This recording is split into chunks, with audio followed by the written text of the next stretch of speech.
So guys, హనుమంతుడు అనే పేరు విన్నప్పుడల్లా మనకు హృదయం భక్తితో నిండిపోతుంది. ఆయన గురించి రామాయణంలో, పురాణాల్లో చాలా కథలు మనకు తెలిసినవే, కానీ కొన్ని తెలియని కథలు కూడా ఉన్నాయి. ఈరోజు మనం అటువంటి ఒక రహస్యమైన కథలోకి ప్రవేశిద్దాము. సో ఒకసారి రామాయణం ముగిసిన తర్వాత శ్రీరాముడు అయోధ్యలో రాజ్యాన్ని పాలిస్తూ ఉన్నాడు. హనుమంతుడు మాత్రం ఎల్లప్పుడూ శ్రీరాముని సేవలో మునిగిపోయి ఉండేవాడు.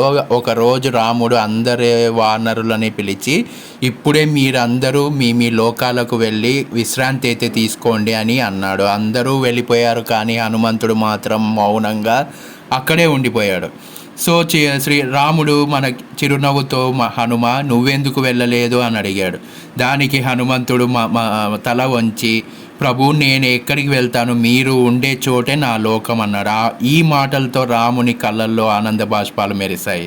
మరొకసారి శ్రీరాముని పూజ గది దగ్గర హనుమంతుడు ఎల్లప్పుడూ కూర్చొని ఉండేవాడు. రాముడు తనకు నిత్యం సీతమ్మతో కలిసి పూజ చేయడం చూసి ఆనందించేవాడు మన హనుమంతుడు. ఒకరోజు రాముడు, హనుమ నీకు ఏం కావాల్సినది ఏదైనా సరే అడుగు అని అన్నాడు. అప్పుడు మనకు హనుమంతుడు, ప్రభు మీ పేరు ఎప్పటికీ నా నాలుకపై ఉండేలా వరమిస్తే చాలు అన్నాడు. ఈ మాటలు విన్న రాముడు ఆశ్చర్యపోయాడు. ఎందుకంటే ఇతర దేవతలు ధనమో రాజ్యమో అడుగుతారు, కానీ హనుమంతుడు మాత్రం రామనామం కోరాడు అని చాలా సంతోషించాడు. ఇంకొక అద్భుతమైన సంఘటన ఉంది. రామాయణం తరువాత భూమిపై కలియుగం వచ్చేది అని తెలిసిన హనుమంతుడు రాముని దగ్గరకు ఒక రహస్యం అడిగాడు. రాముడు, కలియుగంలో నీ భక్తులు నిన్ను పూజిస్తారు, నిన్ను ప్రత్యక్షంగా కనపడకపోయినా నువ్వు ఉన్నావు అనే నమ్మకంతో వారికి రక్షణ ఇస్తుంది అని అన్నాడు. అప్పుడు నుండి హనుమంతుడు భూమి మీద అమరుడిగా ఉండిపోవాలని నిర్ణయించుకున్నాడు. అందుకే నేటికి హనుమంతుడి ఆలయాలు ఎక్కడ చూసినా కనిపిస్తాయి. కథలోకి ఒకసారి భీముడు మహాబలశాలి అని గర్వపడుతూ ఉంటాడు. అప్పుడు ఆయనకు పాఠం చెప్పడానికి హనుమంతుడు వృద్ధుడి రూపంలో రహదారిపై లోకాన్ని తోకతో అడ్డంగా పెట్టుకొని ఉంటాడు. అప్పుడు భీముడు ఎంత బలంతో ఆ తర్వాత భీముడు ఎంత బలంగా లేపినా ఆ తోక అయితే కదలదు. చివరికి భీముడు తన అహంకారాన్ని వదిలి నమస్కరించాడు. అప్పుడు హనుమంతుడు తన అసలు రూపం చూపి, నిజమైన బలం వినయం ఉన్నవాడికే లభిస్తుంది అని ఉపదేశించాడు. సో గైస్, హనుమంతుడు వాయుదేవుని కుమారుడు. ఆయనకు మరో పేరు ఆంజనేయుడు. హనుమంతుడి తల్లి పేరు అంజనాదేవి. హనుమంతుడు అమరుడిగా ఎప్పటికీ ఉంటాడు. హనుమంతుడు చిన్నప్పుడే సూర్యుడిని పండుగ అనుకొని మింగడానికి ప్రయత్నించాడు. ఇందువల్ల ఆయనకు శాపం తరువాత వరిణం లభించింది. హనుమంతుడు నిజమైన శక్తి ఆయన భక్తితో పెరుగుతుంది. హనుమంతుడు బ్రహ్మచారి. ఆయనని చిరంజీవులలో ఒకరుగా భావిస్తారు. హనుమంతుడి రామభక్తి అన్న బిరుదు ప్రసిద్ధి చెందింది. ఆయనకు 108 పేర్లు అయితే ఉండడం అయితే జరిగింది. ఆయనకు శక్తులతో అత్యధికమైనది భక్తి శక్తి.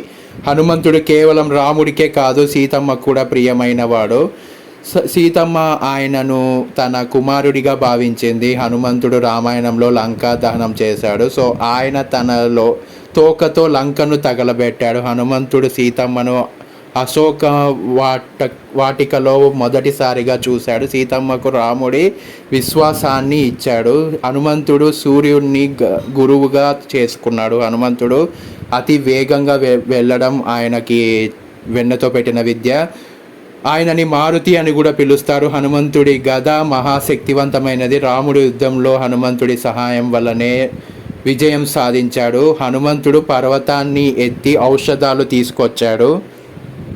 ఆయన సంజీవిని పర్వతాన్ని కూడా తీసుకొచ్చాడు. సో ఆయన ఉన్నంత వరకు ఆ రథం అజేయంగా ఉండేది. సో ఆయనకు పాండవులతో కూడా సంబంధం ఉంది. భీముడు హనుమంతుడు అన్నదమ్ములు, వాయుదేవుని సంతానం. కురుక్షేత్ర యుద్ధంలో హనుమంతుడు అర్జునుని రథంపై ఉండేవాడు. సో హనుమంతుడి శరీరం వజ్రంలా గట్టిగా ఉంటుంది. ఆయనకు ఎలాంటి ఆయుధం హాని చేయలేని శక్తి కూడా ఉంది. హనుమంతుడు శాస్త్రాలలో జ్ఞాని. సో ఆయనకు అన్ని శాస్త్రాలు అయితే చాలా బాగా తెలుసు. ఆయనకు 4 వేదాలపై పట్టు ఉంది. ఆయనను జ్ఞాన గుణ సాగరుడు అని కూడా అంటారు. హనుమంతుడు ఏకకాలంలో చిన్నవాడిగా పెద్దవాడిగా కూడా మారగలడు. అష్టసిద్ధులు కలిగిన వాడిగా భావిస్తారు. సో ఇంకా ఆయన వద్ద నవనిధులు కూడా ఉన్నాయని పురాణాలు చెప్తూ ఉంటాయి. హనుమంతుడు అజరామురుడు. సో కలియుగంలో కూడా ఆయన ఉన్నారని నమ్మకం. ప్రతిరోజు రాముని పేరు జపిస్తూనే ఉంటాడు. హనుమంతుడి ఆలయంలో గంటలు గజ్జల శబ్దం శక్తివంతంగా ఉంటుంది, ఎప్పుడు వినిపిస్తూనే ఉంటుందని అందరైతే చెప్తూ ఉంటారు. ఆయనని పూజిస్తే భయాలు తొలగిపోతాయి. హనుమంతుడు శనిగ్రహ ప్రభావాన్ని తగ్గిస్తాడు. సో ఆయనను శని ప్రభావ నివారకుడు అని కూడా అంటారు. మంగళవారం శనివారం ఆయనకు ప్రత్యేకమైన రోజులు, పూజలు అయితే చాలా బాగా చేస్తారు ఆ రోజుల్లో. హనుమంతుడు బల ప్రదాత. సో ఆయన భక్తి శక్తి కలిపి ఉంటే అన్ని అడ్డంకులు తొలగిపోతాయి. సో హనుమంతుడిని పూజిస్తే వారికి వ్యాధులు తగ్గుతాయి. ఆయనను ఆరాధిస్తే విద్య జ్ఞానం వస్తుంది. హనుమంతుడికి ఓం హనుమతే నమః జపం అత్యంత శక్తివంతమైనది అని అందరైతే చెప్తూ ఉంటారు. సో ఆయన ఎప్పుడూ రాముని హృదయంలో అయితే ఉంటారు. సో హనుమంతుడి గుండెలో రామ సీతల ప్రతిమ ఉంటుంది.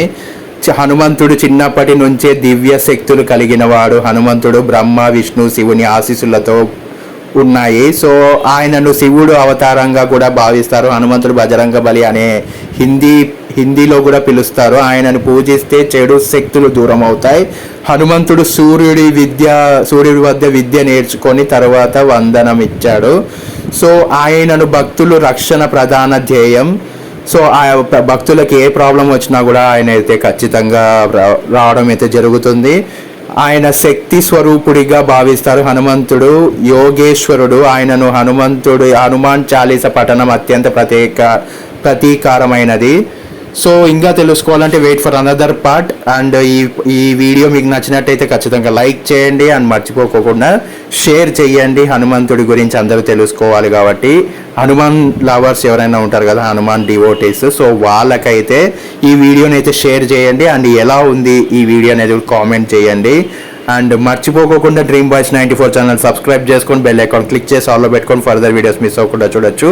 నేను మళ్ళీ మిమ్మల్ని నెక్స్ట్ వీడియోలో కలుస్తాను. అంతవరకు this is Karthik signing off. జై హింద్.